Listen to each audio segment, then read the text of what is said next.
So in our previous session, we looked at types of numbers in Python, and today I want us to look at something new known as Python modules. So Python as a language consists of a core language plus a vast collection of supplementary software that is contained in what we call as known as modules.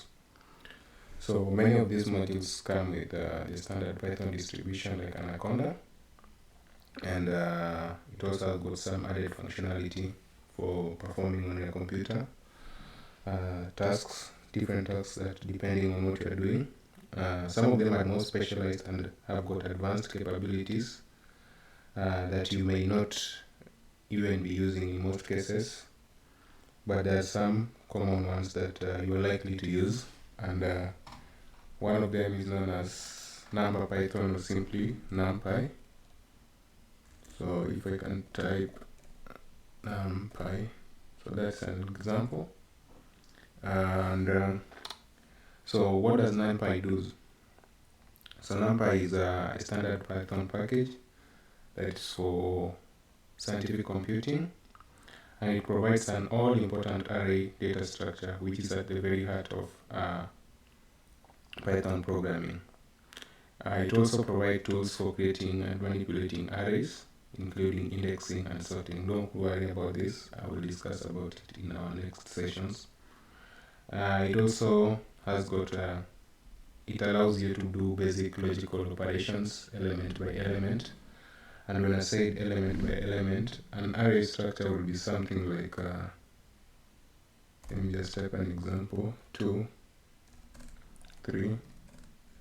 So that's an example of an array. Let's say that that's our first array, and then our second array is 2, 5, 6.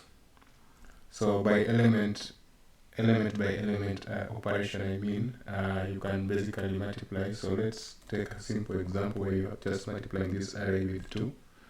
So numpy array will allow you to multiply each of these elements inside the array with 2, such that at the end of the day, you have got your new array as 4, and then 2 times 3, 6, and then the last one is going to be 2 times 5, 10. So this is very, very powerful when you start dealing with huge data sets, and this is just a simple example. Of course, you can do very many complex examples. So that is to do with Python, to do with numpy arrays. The next common module that you're likely to use in Python is the matplotlib.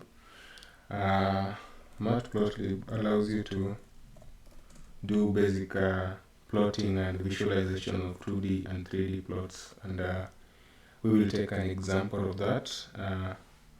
We also have got another module called math, and this one is allows you to do basic mathematical operations in Python. So I think the video is almost over.